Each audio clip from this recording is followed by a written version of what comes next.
Oke. Bismillahirrahmanirrahim. Assalamualaikum warahmatullahi wabarakatuh. Selamat pagi rekan-rekan semuanya. Pagi hari ini kami akan menyampaikan perkembangan dari kegiatan tangkap tangan yang dilakukan KPK di Sumatera Utara, tepatnya di Kabupaten Langkat. Setelah waktu 1x24 jam kegiatan tangkap tangan itu dilakukan, tadi kami telah gelar perkara dan kemudian berkesimpulan atas dari serangkaian kegiatan tangkap tangan ini, dan kemudian kami meningkatkan dari kegiatan penyelidikan tertutup dan kemudian tangkap tangan menjadi proses penyidikan gitu ya. Sehingga tentu setelah waktu 24 jam kami membutuhkan waktu untuk proses administrasi penyidikan, sehingga saat ini kami baru bisa menyampaikan ya pada masyarakat dan teman-teman semuanya dari seluruh proses rangkaian tangkap tangan dimaksud. Hadir pagi hari ini pimpinan KPK Pak Nurul Gufron dan juga Deputi Penindakan Pak Karyoto.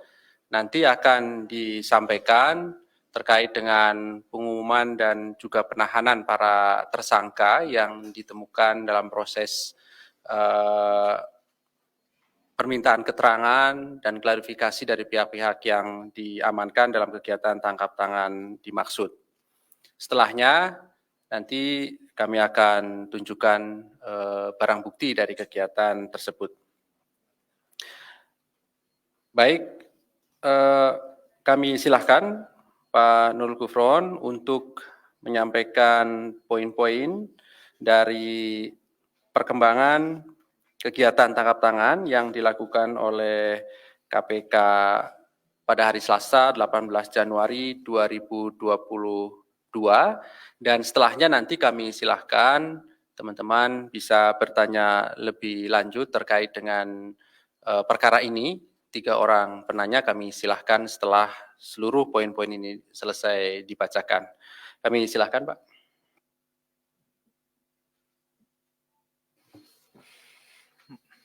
Saya mohon untuk buka masker ya.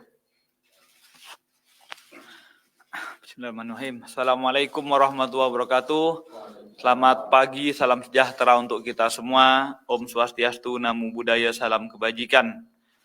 Kami akan mengumumkan dan juga atas penahanan para tersangka dugaan tindak pidana korupsi berupa penerimaan hadiah atau janji oleh penyelenggara negara atau pihak yang mewakili terkait dengan kegiatan pekerjaan pengadaan barang dan jasa tahun anggaran 2020 sampai 2022 di Kabupaten Langkat, Sumatera Utara.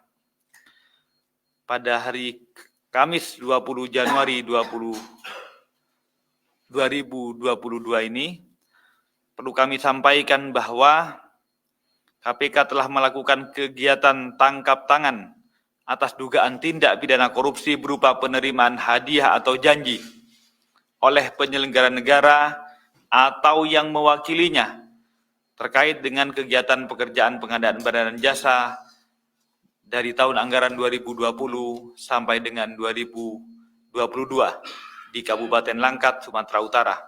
Dalam kegiatan tangkap ini, tim KPK telah mengamankan 8 orang pada Selasa tanggal 18 Januari sekitar jam 20.30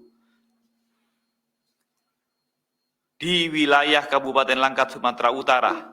Pihak-pihak yang diamankan, pertama, Saudara TRP, Bupati Kabupaten Langkat periode 2019-2024. Kedua, Saudara SJ, PLT Kadis PUPR Kabupaten Langkat.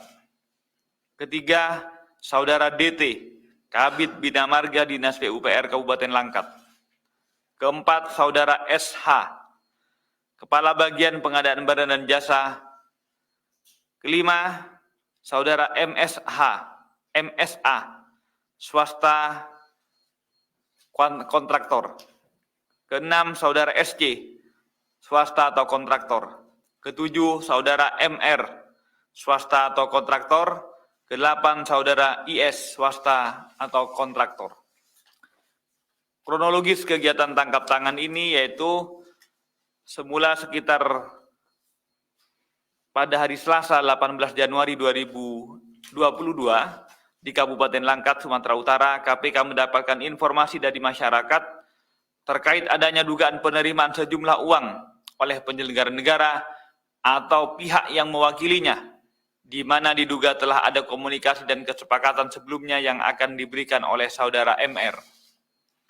Tim KPK segera bergerak dan mengikuti beberapa pihak, diantaranya Saudara MR yang melakukan penarikan sejumlah uang di salah satu bank daerah di Kabupaten Langkat, Sumatera Utara.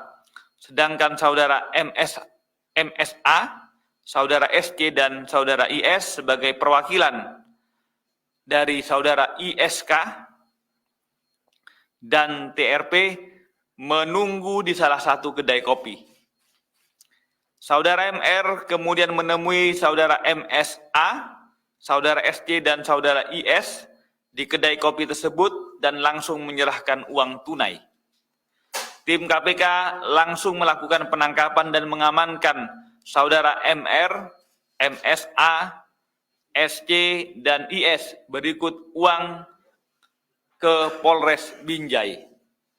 Kemudian tim KPK menuju ke rumah kediaman pribadi Saudara TRP untuk mengamankan TRP dan ISK. Namun saat tiba di lokasi, diperoleh informasi bahwa keberadaan TRP dan ISK sudah tidak ada dan diduga sengaja menghindar dari kejaran tim KPK. Selanjutnya tim KPK mendapatkan informasi bahwa Saudara TRP telah datang menyerahkan diri ke Polres Binjai dan sekitar pukul 15.45 WIB dilakukan permintaan keterangan terhadap yang bersangkutan. Para pihak yang ditangkap beserta barang bukti pada saat penangkapan ditangkap dengan sejumlah uang berupa 786 juta rupiah. Kemudian dibawa ke gedung Merah Putih KPK untuk dilakukan pemeriksaan lebih lanjut. Barang bukti tersebut diduga hanya sebagian kecil dari beberapa penerimaan oleh TRP melalui orang-orang kepercayaannya. Setelah pengumpulan berbagai informasi disertai bahan keterangan dilakukan terkait dugaan tindak pidana korupsi dimaksud, KPK kemudian melakukan penyelidikan dan ditemukan adanya bukti permulaan yang cukup. Maka KPK meningkatkan status perkara ini ke tahap penyidikan dengan mengumumkan tersangka sebagai berikut.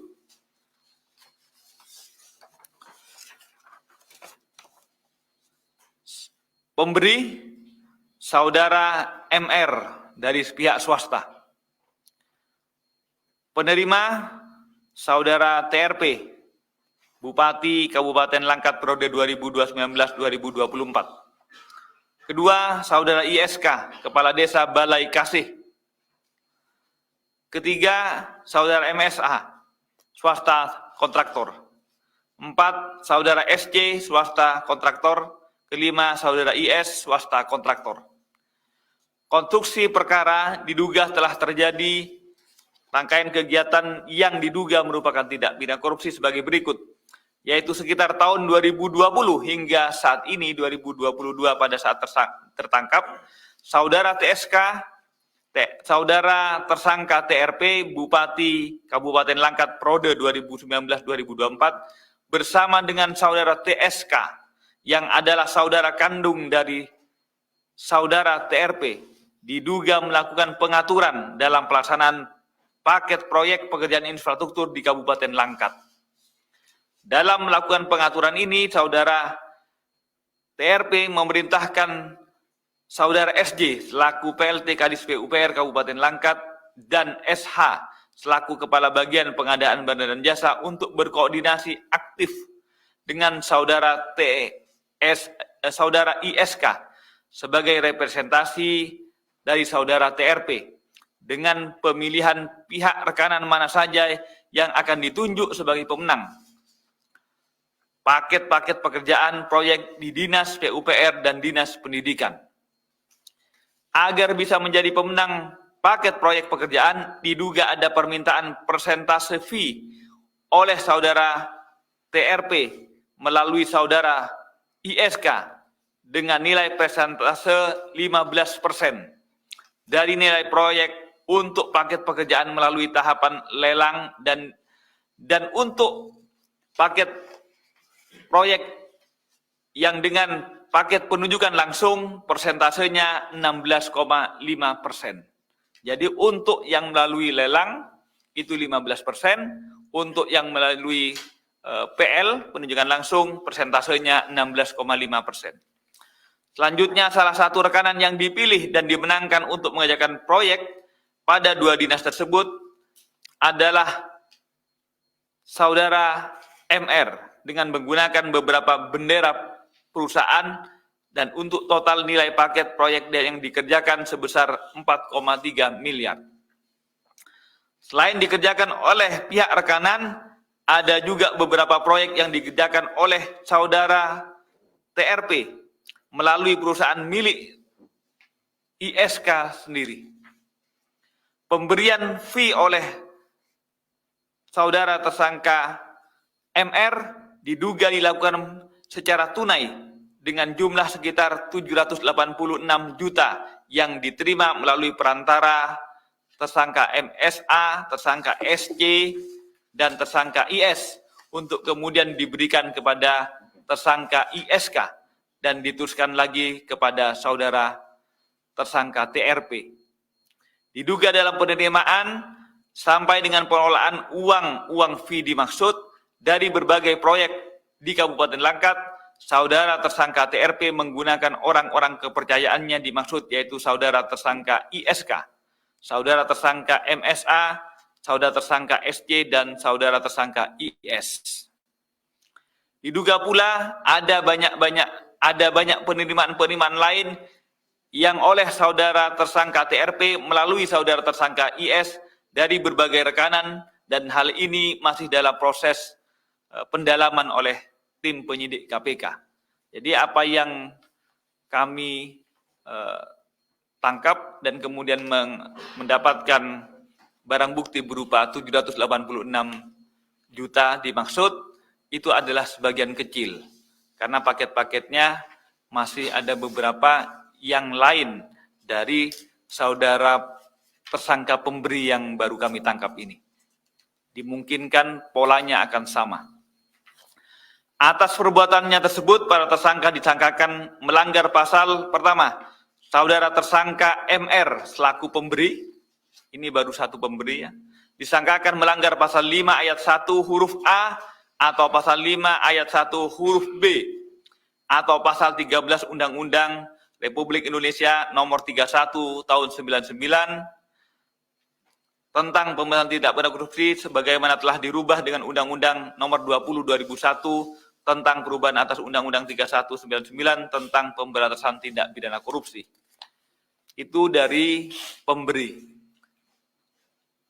Kedua, tersangka TRP, ISK, MSA, SC, dan IS selaku penerima disangkakan melanggar pasal 12 huruf A atau pasal 12 huruf B atau pasal 11 Undang-Undang 3199 Jungto 20 2001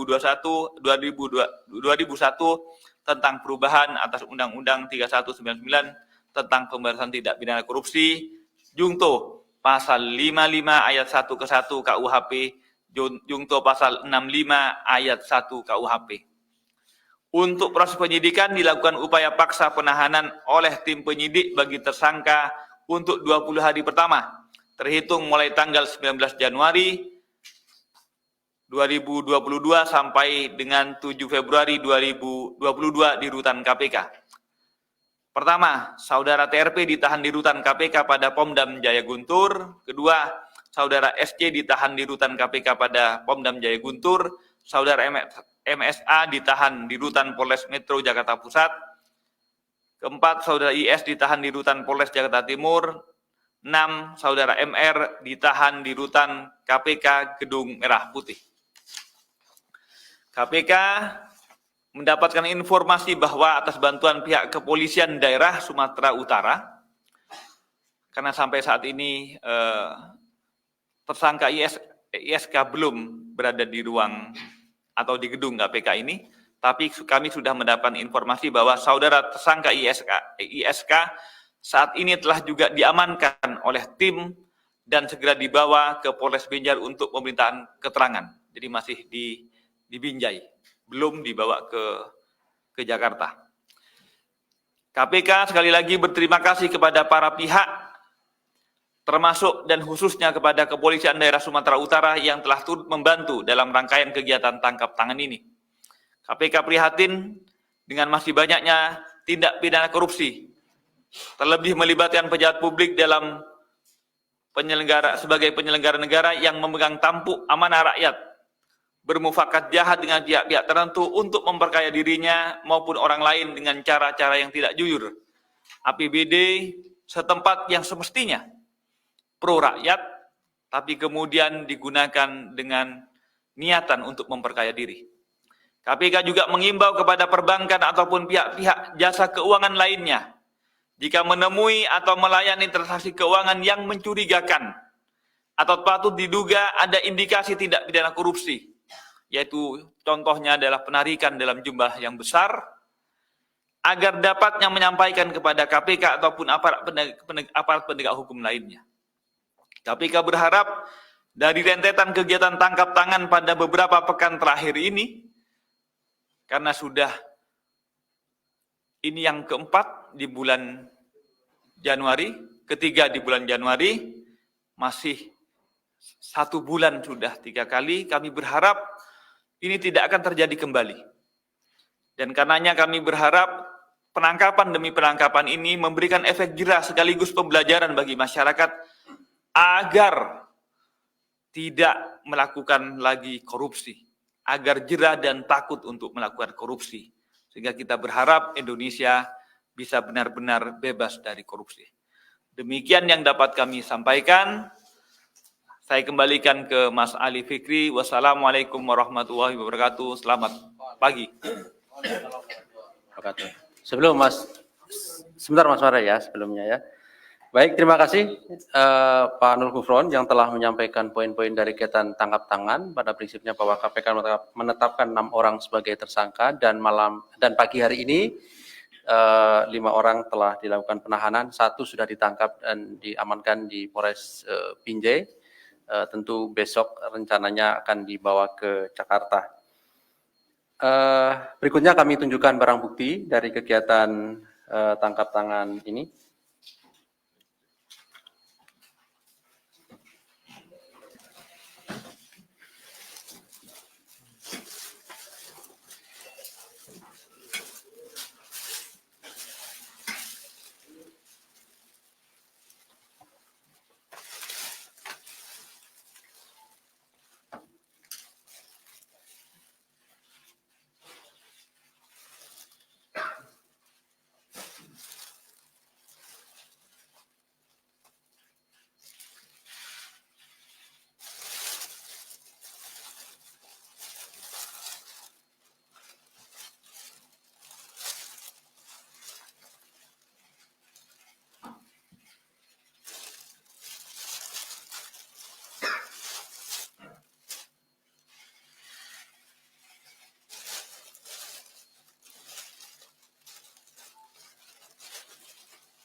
Cukup?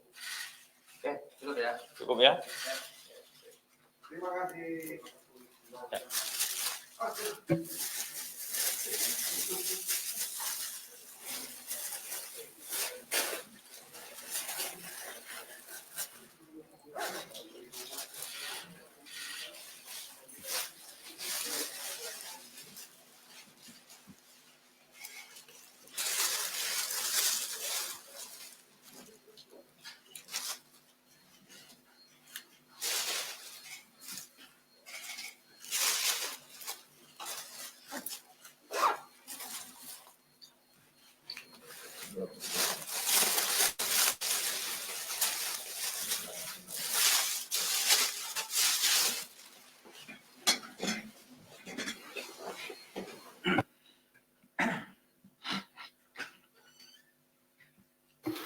Baik, berikutnya silakan. Satu, kita dua, ada lagi? Dua dulu ya. Oke, dua dulu. Silakan, Mas Mario.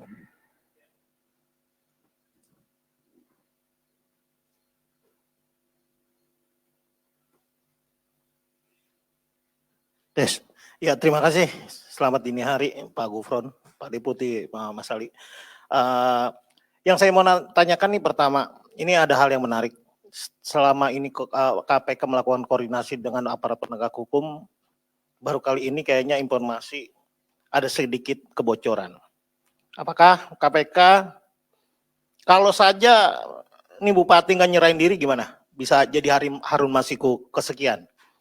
Apakah itu dibutuhkan koordinasi kemudian untuk mencari dari mana kebocoran sehingga ketika nyampe ke rumahnya si terbit tenggelam ini dia udah nggak ada.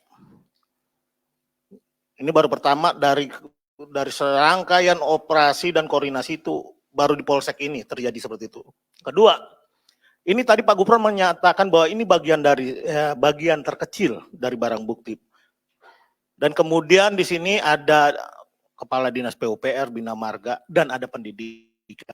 Itu uang 780 dari proyek yang mana? Apakah itu dari pendidikan atau dari PUPR?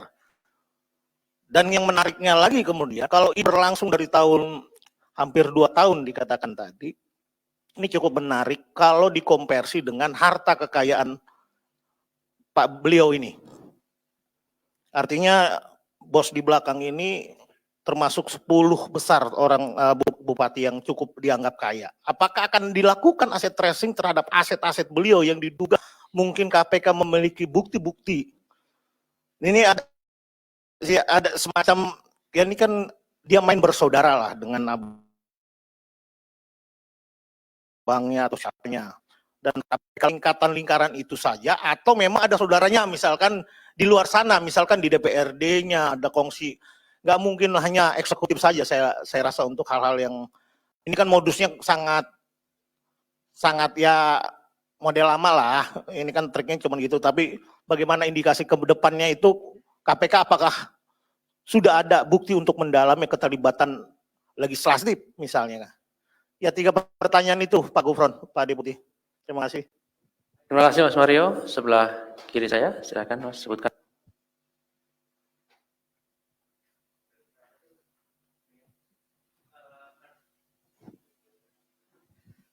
Selamat pagi Bapak-Bapak sekalian. Pak. Perkenalkan saya Muhammad Aulia dari berita1.com. Ingin menanyakan satu hal saja Pak. Terkait dengan gencar OTT di awal tahun ini, apakah ada kaitannya dengan gara-gara penyadapan yang sudah tidak perlu lagi izin dari Dewan Pengawas ya Pak? Kurang lebih itu Pak. Terima kasih. Terakhir, jika ada, cukup ya? Oke Mas Andra, silakan. Ini Mas, kan dari kemarin nangkapnya Golkar, dari kemarin juga KPK juga udah dituding bahwa sedang mengincar Golkar. Nah, yang sekarang Golkar lagi nih. Apakah KPK punya bantahan tentang tudingan itu gitu untuk yang sekarang? Baik, terima kasih Mas Chandra, 3 orang penanya. Saya kira sudah cukup ya.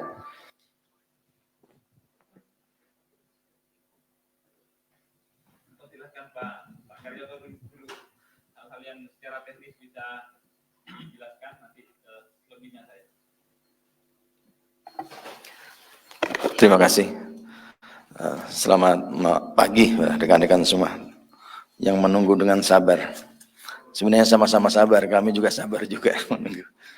Yang pertama ini kalau pertanyaan Pak Mario kalau nggak dibatasi bisa 20-30. Pertama masalah adanya indikasi kebocoran sebenarnya tidak bersumber dari mana-mana, tapi dari lapangan saja. Karena kalau ketika orang sudah ditangkap, ya kepanikan orang itu akan terlihat kemana-mana. Ya, mungkin satu yang sempat pegang handphone langsung memberitahu dan lain-lain. Kami belum pastikan tidak ada kebocoran dari mana-mana, apalagi sumbernya dari dalam tidak ada. Karena ini penyelidikannya juga sudah cukup lama, sudah dari tahun 2020. Kemudian Pak Gufron menyampaikan dalam rilisnya bahwa ini adalah bagian kecil. Beberapa modus-modus operandi yang dilakukan oleh para kepala daerah ataupun para pelaku yang telah ditangkap di kami, kebanyakan ya, kalau tidak jual beli jabatan, ya, perizinan, kemudian masalah lelang, tender, dan lain-lain. Nah, dari yang satu hal ini terkait PUPR, ya, kontraktor-kontraktor terkait rekan dengan. Tidak menutup kemungkinan karena modus operandi yang menggunakan cek kemudian di tunai ini tentunya juga dan beberapa informasi yang kita dapatkan ini agak-agak begitu vulgar. Apakah karena jauh dari pantauan KPK atau apa, tapi nyatanya juga ditangkap oleh KPK. Nah, ini nanti akan kita teliti keterkaitan misalnya dengan pengambilan-pengambilan itu apakah ada cek-cek yang lain yang telah dicairkan oleh orang-orang yang ada dalam keterlibatan pada saat ini. Kemudian sebagai kewajiban kita di sini KPK untuk melakukan penyidikan lebih lanjut akan dilihat lagi nanti apakah dari hulu ke hilir atau hilir ke hulu. Nanti dengan berbagai macam cara penyidik akan punya cara-cara itu. Dari awal besok kita akan melakukan pencarian yang secara paksa. Kemudian dikaitkan juga dengan profil tersangka ini melalui LHKPN-nya bagaimana, dan mungkin juga akan adanya pengaduan-pengaduan masyarakat lain yang nanti akan kita cek ke PLPM apakah ada, sehingga ini akan menjadikan sebuah penelusuran secara tadi baik dari hulu ke hilir maupun hilir ke hulu. Kemudian menyangkut masalah kroni, ini sekaligus menjawab dari Pak Mario, ya dimungkinkan saja nanti yang baru nampak ini baru satu. Kita akan kelihatan apakah nanti besok apakah dari berbagai macam modus operandi, jatah-jatah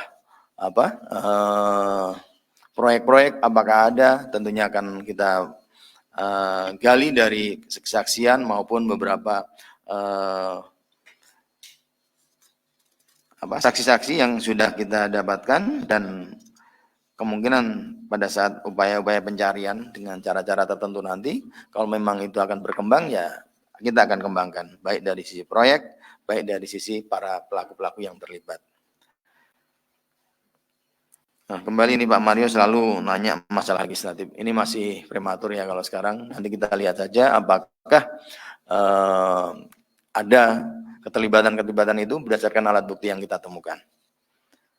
Kemudian masalah OTT, saya rasa ada izin atau tidak ada izin nggak ada masalah ya. Ini kita lebih teliti ya, karena Dewas juga di sana diawaki oleh narasumber dan orang-orang yang sudah betul-betul berpengalaman. Pada saat kita melakukan penyadapan yang melalui prosedur izin pun tidak menghambat juga tidak. Kemudian masalah kecepatan juga tidak. Kebocoran juga saya rasa tidak ada.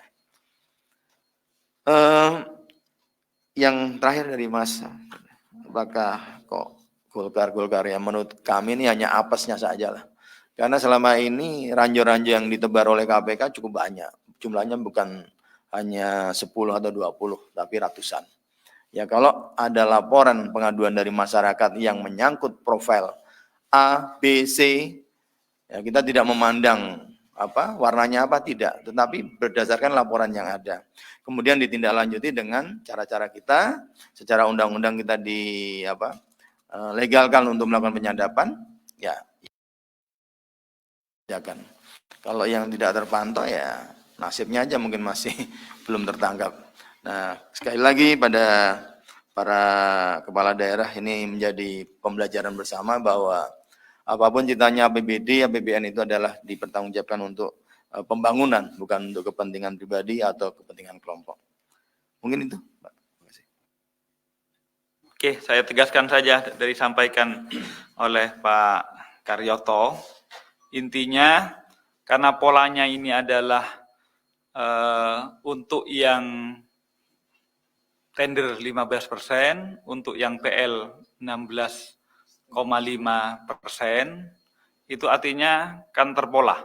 Sementara yang kami tangkap ini baru dari satu pemberi. Asumsinya dari pemenang proyek-proyek yang lain memiliki pola yang sama. Untuk itu, sebagaimana disampaikan, mungkin ini akan terus dikembangkan, baik yang horizontal sesama maupun yang kemudian vertikal kepada atas-atasnya. Anda nanti bisa terjemahkan sendiri nanti sesuai dengan proses pengembangan pemeriksaan di penyidikannya. Itu pertama. Yang kedua, sekali lagi juga bahwa KPK tidak merasa terhambat ketika masih prosedurnya menggunakan izin. Dan kemudian sekarang tanpa izin hanya menggunakan pemberitahuan juga tetap sama saja. Kok kemudian Pak, seakan-akan sekarang baru banyak hasilnya? Ya karena momennya saja. Karena kemarin masih COVID, proyek-proyek masih relatif terfokus pada refocusing pada kesehatan, sehingga yang banyak hanya kesehatan saja, alkes dan lain-lain. Sekarang sudah mulai ada kondisi perbaikan sehingga proyek-proyek mulai hidup lagi, sehingga semakin banyak yang katanya Pak Karyoto tadi mendapatkan tangkap tangannya. Itu tentang pengaruh izin atau tidak izin. Yang terakhir, sekali lagi kami hanya menegaskan bahwa KPK itu menangkap setiap warga negara yang karena keadaannya berdasarkan alat bukti yang cukup patut diduga sedang atau sesaat setelah melakukan tindak pidana korupsi. Jadi kami bukan mengejar warna ataupun kemudian menghindari warna. Warnanya kuning, warnanya merah, warnanya hijau ataupun yang lain biru.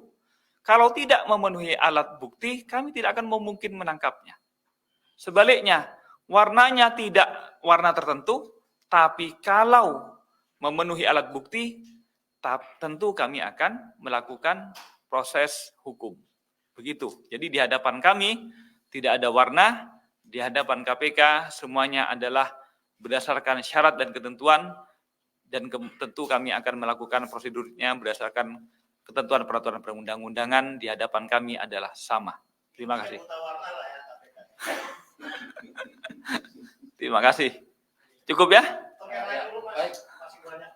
Baik, saya kira cukup ya teman-teman semuanya terkait dengan perkara ini. Saya kira cukup Mas Mario terkait perkara ini. Kita masih ada agenda lain nanti. Terima kasih atas kehadiran dari rekan-rekan semuanya. Terima kasih kehadiran Pak Nur Gufron, Pak Karyoto pada pagi hari ini. Kami tutup. Assalamualaikum warahmatullahi wabarakatuh.